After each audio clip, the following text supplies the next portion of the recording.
The experimental ship Prometheus drifted silently through the void, its experimental quantum engines humming at a frequency that, according to every known law of physics, shouldn't exist. Captain Sarah Chen stood at the bridge's panoramic viewport, her dark eyes fixed on the strange formation of stars ahead. After 6 months of pushing the boundaries of known space, they had finally found something worth reporting back to Earth. "Captain, the signal's getting stronger," Lieutenant Rivera called from his station, his fingers dancing across the holographic interface. "Whatever's generating it, it's artificial. No natural phenomenon could maintain this level of coherence." Sarah nodded, maintaining her composed exterior despite the excitement bubbling beneath. Humanity's first deep space expedition had already yielded more than anyone had dared hope. Analysis. It's like nothing we've ever seen," Rivera continued, his voice tinged with wonder. "The signal's encrypted, but the encryption itself is beautiful. It's like they turned mathematics into art." Dr. Emily Walsh, the ship's xenolinguist, spoke up from her station. "Captain, I believe it's an invitation. The mathematical patterns, they're recursive, but they're also welcoming. It's hard to explain, but there's something almost musical about the structure." Sarah turned to face her crew, 15 of Earth's finest, chosen not just for their expertise, but for their ability to think outside conventional boundaries. "Options. Standard first contact protocols suggest we maintain distance and attempt communication through basic mathematical sequences," her XO, Commander David Park, offered. But there was a glint in his eye that suggested he had other ideas. "And what do your instincts tell you, Commander?" David smiled. "That whoever sent this signal wanted to be found. And they made it beautiful because they wanted to see who would appreciate the beauty, not just the math." Sarah returned the smile. This was why she'd fought so hard to have David as her XO. He understood that exploration wasn't just about following protocols. It was about understanding intent. "Dr. Walsh, prepare a response. But instead of basic math, let's send them Mozart." Lieutenant Rivera, overlay it on their carrier wave using their own encryption pattern. "Let's show them we can appreciate art too." The crew exchanged excited glances. This wasn't standard protocol. It wasn't even close. But then again, nothing about the Prometheus was standard. Within minutes, the notes of Mozart's Symphony No. 41 were dancing through space, carried on waves of quantum energy that theoretically couldn't exist. They waited, the minutes stretching into hours, the crew maintaining their positions with practiced discipline despite their mounting anticipation. The response, when it came, nearly overwhelmed their sensors. The space before them seemed to fold, reality twisting in ways that made several crew members reach for their motion sickness patches. A massive structure phased into existence, a station that dwarfed anything humanity had ever built, its surface a mesmerizing dance of light and geometry. By all the laws of physics, their chief engineer, Dr. Yuki Tanaka, whispered, "That shouldn't be possible." "Neither should our engine," Sarah reminded her. Yet here we are. A new signal reached them, this time in perfect English. "Welcome, children of Earth." Your response was unexpected. Most species reply with prime numbers or atomic structures. None have ever responded with music. Please proceed to docking bay 17. The Galactic Council awaits. Sarah straightened her uniform. "Well, crew, it seems our unconventional approach has earned us an audience. Dr. Tanaka, keep our quantum drive running. I want them to see exactly what humanity is capable of. Dr. Walsh, prepare our cultural database for sharing. And Commander Park." "Yes, Captain. Break out the coffee. Something tells me our new friends might appreciate another uniquely human invention." As the Prometheus approached the massive station, its quantum drive humming its impossible song, Sarah couldn't help but feel proud. Humanity had reached the stars not through careful adherence to theoretical frameworks, but through their willingness to try the impossible, to see beauty where others saw only equations, and to respond to art with art. The Galactic Council was about to learn that humanity's greatest strength wasn't their technology. It was their ability to think in ways that defied convention. And as the docking bay doors opened before them, Sarah had a feeling this was just the beginning of a very interesting conversation. The Galactic Council's reception chamber was a marvel of engineering that made Earth's grandest structures look like children's toys. Crystalline pillars stretched toward an impossibly high ceiling, each one containing what appeared to be a different atmosphere. Captain Chen couldn't help but notice that her crew was the only delegation present that didn't require environmental suits or specialized containment fields. "Your species continues to perplex us," announced High Counselor Zixtal, a being of pure energy contained within an ornate metallic frame. "You've violated 17 standard protocols since your arrival, yet each violation has yielded unexpectedly positive results." Sarah kept her diplomatic smile in place. "With respect, High Counselor, we weren't aware of any protocols to violate." "Precisely," a crystalline being chimed in, its voice like wind through glass. "You achieved quantum tunneling without consulting the universal database. You developed artificial gravity without psychic engineering. And now," the beam's structure flickered with what might have been agitation, "now you're suggesting we try your coffee without running a century of safety trials." Dr. Walsh stepped forward, her diplomatic training kicking in. "Perhaps we could demonstrate. Captain Chen has been drinking coffee daily for 30 years with no ill effects." The council chamber erupted in a cacophony of translated exclamations. A massive being composed of what looked like living metal leaned forward. "You regularly consume a psychoactive substance without genetic modification or neural safeguards." "We also eat spicy food for fun," Commander Park added helpfully, earning a subtle elbow from Dr. Walsh. The energy being that was High Counselor Zixtal pulsed rapidly. "This brings us to the matter of your ship. Our engineers are disturbed by its design. You've incorporated redundant systems, manual overrides, and..." The being's energy field flickered. "Toolkits. You expect things to break." "Everything breaks eventually," Dr. Tanaka replied matter-of-factly. "That's why we build in backups and make sure we can fix things ourselves." "But perfection," began one of the council members, "is impossible," Dr. Tanaka finished. "And pursuing it often prevents good solutions from being implemented. Our quantum drive isn't perfect. It requires constant adjustment and occasional repairs. But it works, and it got us here." The council chamber fell silent.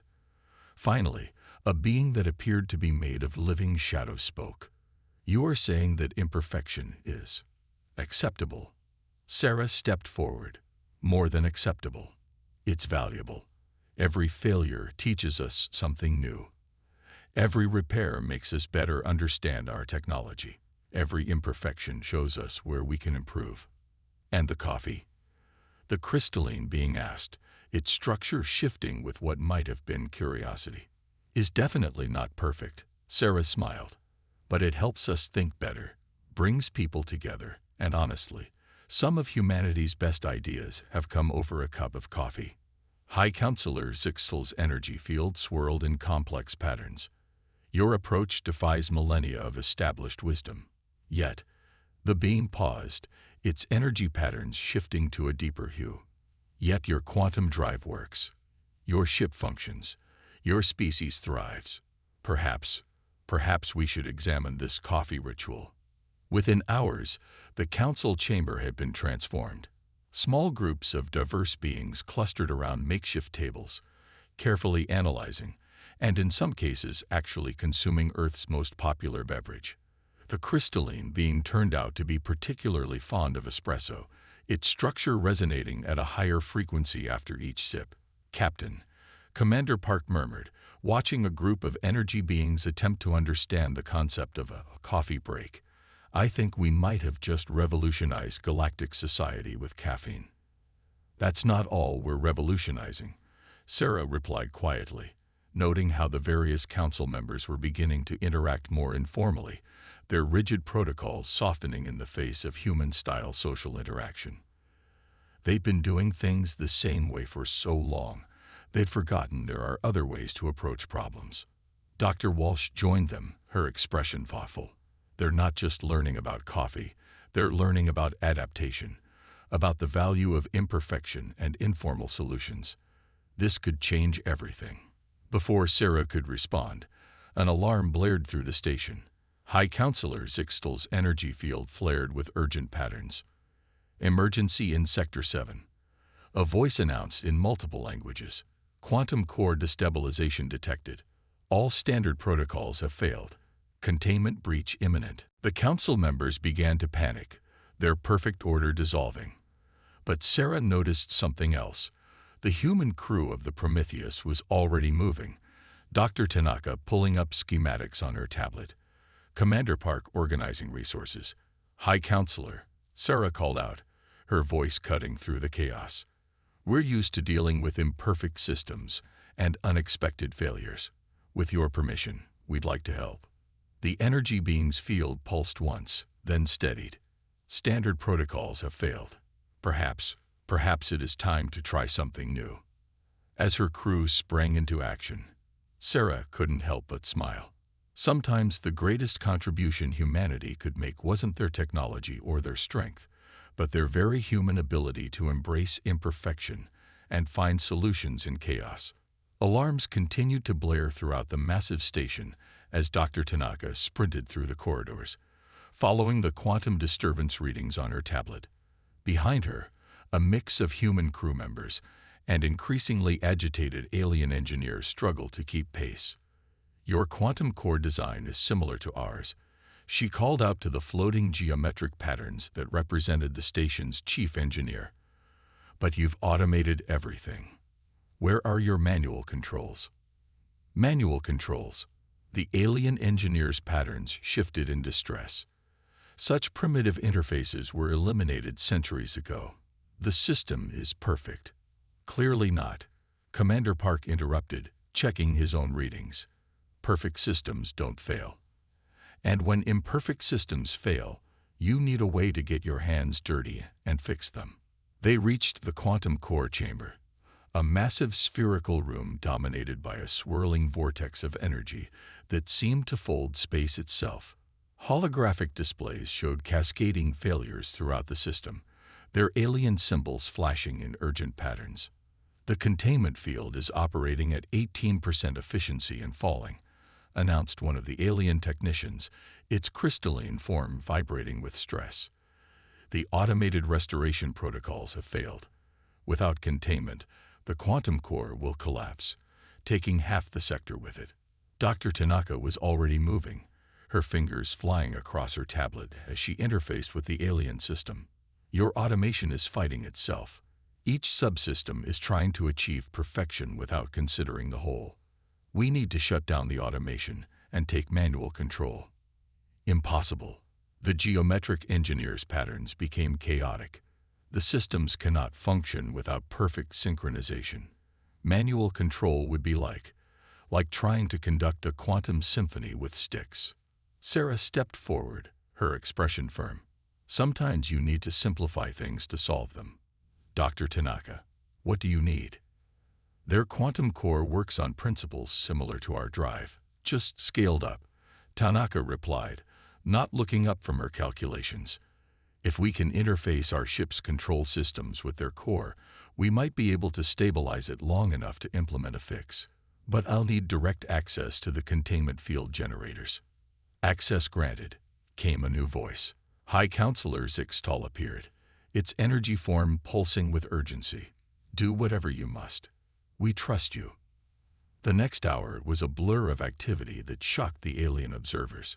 Human crew members physically ran power lines from the Prometheus to the station's systems. Dr. Tanaka and her team used literal wrenches and manual tools to access systems that hadn't been physically touched in centuries. Commander Park coordinated with the ship's AI to create a crude but effective interface between human and alien technology. This is madness, whispered one of the alien engineers, watching as humans manually adjusted quantum field generators that were supposed to be perfectly calibrated. They're using mechanical tools on quantum technology. Yes, Sarah replied calmly, watching her crew work. Because sometimes the simplest solution is the best one. When you can't solve a problem with complexity, you strip it down to its basics. The quantum core's containment field had dropped to 12% when Dr. Tanaka finally called out, "Interface ready. Initiating emergency stabilization protocol." The Prometheus's quantum drive hummed to life, its imperfect but functional systems linking with the station's failing core. For a moment, nothing seemed to happen. Then, slowly, the swirling vortex of energy began to stabilize. The warning alarms quieted one by one. "Containment field stabilizing at 67% and holding," announced one of the alien technicians, its voice containing something like awe. They actually did it. With manual tools and improvised interfaces, they saved the core. Dr. Tanaka emerged from an access panel, her uniform stained with coolant fluid. "The core's stable, but you've got bigger problems. Your automation is too perfect. It doesn't know how to handle imperfection." One tiny flaw in the system cascaded because nothing was designed to handle failure. High Counselor Zixtel's energy field rippled thoughtfully. Perhaps perfection has its own flaws. You saved us by embracing imperfection, by being willing to attempt what we considered impossible." "That's kind of our specialty," Sarah smiled. "The impossible just means nobody's figured out how to do it yet." As the crisis subsided and cleanup began, Sarah noticed something remarkable. The alien engineers were asking questions, examining the manual tools, studying how the human crew had improvised solutions. They were learning that sometimes the path to advancement wasn't through increasing complexity, but through understanding the basics. "Captain," Commander Park approached, barely containing a grin. "You might want to see this. Some of the alien engineers are asking about starting a training program. They want to learn how to fix things the human way." Sarah watched as Dr. Tanaka began explaining the basics of manual repair to a fascinated group of alien technicians. Sometimes the best way forward is to take a step back. They've spent so long pursuing perfection, they've forgotten the value of understanding how things work at the most basic level. The station's warning lights had finally stopped flashing, but Sarah knew that something far more significant had changed today. The Galactic Council had seen firsthand that humanity's primitive approaches and comfort with imperfection were weaknesses. They were sources of adaptability and innovation that centuries of pursuing perfection had engineered out of their own systems. As she watched humans and aliens working together to implement new safety protocols, Sarah couldn't help but think that this crisis might have just bridged a gap that no amount of diplomatic protocols could have crossed. Sometimes it took a near disaster to reveal that the most advanced civilization isn't always the one with the most perfect systems. Sometimes it's the one that best remembers its own imperfections. In the days following the quantum core crisis, the Galactic Council station hummed with unprecedented activity. Where once pristine corridors had housed only perfectly automated systems, now makeshift workshops appeared. Humans worked alongside alien engineers, teaching them concepts that had been forgotten millennia ago. No, Dr. Tanaka guided a crystalline being's appendage as it held a wrench. "Feel the resistance in the bolt. That's how you know when it's tight enough. Not everything needs quantum calibration." Sarah watched from the observation deck as similar scenes played out across the station. The Council had formally requested that the Prometheus and its crew remain to help implement what they were calling the Human Integration Protocol, though Commander Park had started calling it the back-to-basics revolution among the crew. "Your species continues to surprise us." High Counselor Zixtel materialized beside her, its energy form now displaying patterns that Sarah had learned to recognize as curiosity. "We assumed that advancement meant moving beyond physical interaction with technology. Yet your hands-on approach has revealed blind spots in our own systems. Sometimes the most advanced solution isn't the best one," Sarah replied, watching as a group of alien engineers celebrated successfully completing their first manual repair. Their joy at such a simple accomplishment was both touching and telling. "Automation is wonderful, but understanding the fundamental principles behind it is even more important. The High Counselor's energy field pulsed in what had become its version of a thoughtful nod. We have received requests from 17 member species to establish similar training programs. They wish to learn what you call engineering fundamentals. Some are even asking about this concept of technical colleges. A small smile played across Sarah's lips. Education was always meant to be hands-on. You can't truly understand something until you've taken it apart and put it back together. Across the station, changes were becoming visible. Alien beings who had never before considered physical interaction with technology were now eagerly learning basic mechanical principles. The station's perfect surfaces were being modified to include access panels and manual controls.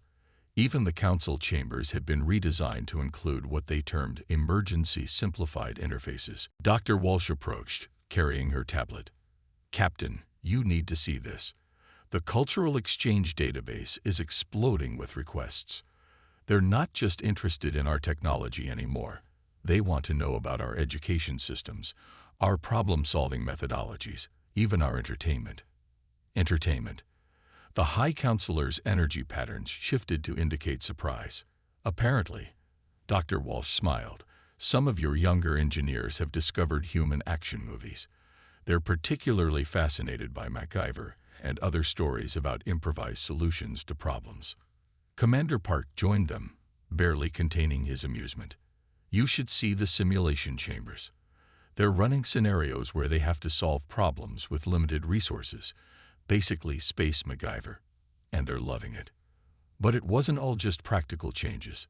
Sarah had noticed something else. The rigid hierarchies and formal protocols that had dominated council interactions were softening. Species that had once communicated only through official channels were now working together in repair teams, sharing meals or their species equivalent, and engaging in what humans would call shop talk. "Your approach to imperfection has implications beyond technology," the High Counselor observed, watching a mixed group of beings debate the best way to modify a power conduit. "We're seeing changes in diplomatic relations, cultural exchange, even philosophical discussions. Some of our oldest member species are reconsidering traditions that have stood for millennia." "Change can be scary," Sarah acknowledged, "but it can also be exciting. Sometimes you need to break things down to build them better." A junior council member approached, its gaseous form swirling with excitement. "High Counselor, the preliminary results from the new emergency response protocols are in. Implementation of human-inspired backup systems and manual overrides has reduced critical failure rates by 84%. The High Counselor's energy field brightened. "It seems that embracing imperfection has paradoxically brought us closer to perfection than our pursuit of perfection ever did." Sarah watched as Dr. Tanaka's impromptu engineering class broke into cheers. Apparently, they'd successfully completed their first full system retrofit. The joy on their alien faces, those that had faces, was unmistakable. They weren't just learning new skills. They were rediscovering the satisfaction of working with their own hands or appendages. "You know what this station needs next?" Commander Park mused, watching the celebration. "A proper workshop. Not just these makeshift spaces, something with proper tools, teaching areas, maybe even a recreation space. A recreation space in a council facility." The junior council member swirled in surprise. "That would be unprecedented." "Unprecedented seems to be becoming our new normal," the High Counselor replied, its energy patterns forming what Sarah had learned to recognize as the alien equivalent of a smile. "Perhaps it's time we learned another human concept, embracing change." As Sarah looked out over the station, she realized that humanity's greatest contribution to the galactic community hadn't been their technology or even their problem-solving skills. It had been their willingness to embrace imperfection, to learn from failure, and to find joy in the simple act of building something with their own hands. They had reminded an advanced civilization of something it had forgotten. That progress wasn't always about moving forward. Sometimes it was about remembering where you came from. 1 month after the quantum core crisis, the Galactic Council convened for what would become a historic session. The chamber had been redesigned, incorporating both advanced technology and manual controls. Where once stood imposing barriers between species, now there were shared spaces, and what humans would recognize as coffee stations. Captain Sarah Chen stood before the full council, her crew beside her. The chamber was packed with representatives from hundreds of species, many of whom had traveled vast distances to witness this unprecedented event. 3 centuries ago, High Counselor Zixtel began, its energy form glowing with formal dignity. This council established the protocols of advancement. We believed we had found the perfect path to civilization's progress. We were wrong. Murmurs rippled through the chamber as the High Counselor continued. The humans have shown us that true advancement isn't about abandoning our foundations, but building upon them. They have reminded us of something we had forgotten: the value of understanding the basic principles that underpin our achievements. Dr. Tanaka stepped forward at the Council's request, displaying holographic data from the past month. The integration of manual systems and basic engineering principles has reduced critical failures across all Council facilities by 92%. More importantly, when failures do occur, they can now be repaired quickly and efficiently. But the numbers tell only part of the story, Dr. Walsh added. We're seeing unprecedented levels of cooperation between species. When you work together to solve practical problems, artificial barriers tend to fall away. The crystalline being who had first learned to use a wrench chimed in, its structure vibrating with enthusiasm. We're not just learning human technology, we're learning human adaptability. Last week, my team improvised a solution to a plasma conduit failure using nothing but basic tools and understanding of fundamental principles. It was exhilarating. Commander Park couldn't help but smile. The alien engineer's excitement reminded him of his first successful repair as a cadet. Some experiences were truly universal. This brings us to today's historic announcement, the High Counselor continued. The Council has unanimously voted to establish the Galactic Institute of Practical Sciences. This facility will combine the best of human hands-on education with our advanced theoretical knowledge. Sarah watched as the chamber's central hologram displayed the plans, a massive complex that would house workshops, laboratories, and teaching spaces where beings from across the galaxy could learn together. It was a far cry from the sterile, perfectly automated facilities that had dominated galactic architecture for millennia. But perhaps most significantly, the High Counselor's energy field pulsed with what Sarah now recognized as pride. We are officially modifying the protocols of advancement. No longer will we judge civilizations solely by their technological achievements. Instead, we will look at their ability to understand, adapt, and most importantly, to teach others. The chamber erupted in approval, a cacophony of sounds, lights, and energy patterns that the universal translators couldn't quite capture, but whose meaning was clear. Change had come to the galaxy, and it was welcome. Captain Chen, the High Counselor addressed her directly. Your mission was to explore deep space and make first contact. You've done far more than that. You've helped us rediscover parts of ourselves we had lost in our pursuit of advancement. Sarah stepped forward, feeling the weight of the moment. High Counselor, members of the Council, we came here expecting to learn from your advanced civilization. Instead, we've all learned from each other. That's what real progress looks like. Not a linear path to perfection, but a complex web of shared knowledge and experience. As she spoke, Sarah noticed something remarkable. The various species in the chamber were no longer segregated by their environmental needs or technological level. Energy beings floated near crystalline structures, while gaseous entities swirled around more conventional organic forms. They were sharing ideas, discussing possibilities, planning futures. The greatest technology we possess, Sarah concluded, isn't our quantum drive or our manual tools. It's our ability to adapt, to learn, and to work together. That's what humanity brings to the galaxy. Not perfect solutions, but the perfect willingness to find solutions together. The High Counselor's energy field formed the pattern that Sarah now knew meant deep satisfaction. Then perhaps that is the greatest lesson of all. The path to the stars isn't about achieving perfection. It's about embracing the journey, with all its imperfections and discoveries. As the ceremony concluded and celebrations began across the station, Sarah watched her crew mingling with beings from across the galaxy. Dr. Tanaka was explaining basic tool used to a group of energy beings, while Commander Park appeared to be organizing some kind of informal repair competition. Dr. Walsh was deep in conversation with a group of alien linguists, probably planning new ways to bridge the gaps between different species' ways of thinking. The Prometheus's mission had been to make first contact and explore deep space. Instead, they had helped reshape the galaxy's understanding of progress itself.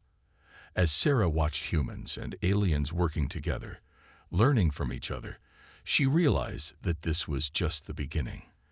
The galaxy was changing, not through the pursuit of perfection, but through the very human qualities of curiosity, adaptability, and the willingness to learn from failure. In the end, humanity's greatest contribution to the galaxy hadn't been their technology or their problem-solving skills. It had been their ability to show that imperfection wasn't a flaw to be engineered away, but a fundamental part of growth and discovery. And in that understanding, a new era of galactic cooperation had begun.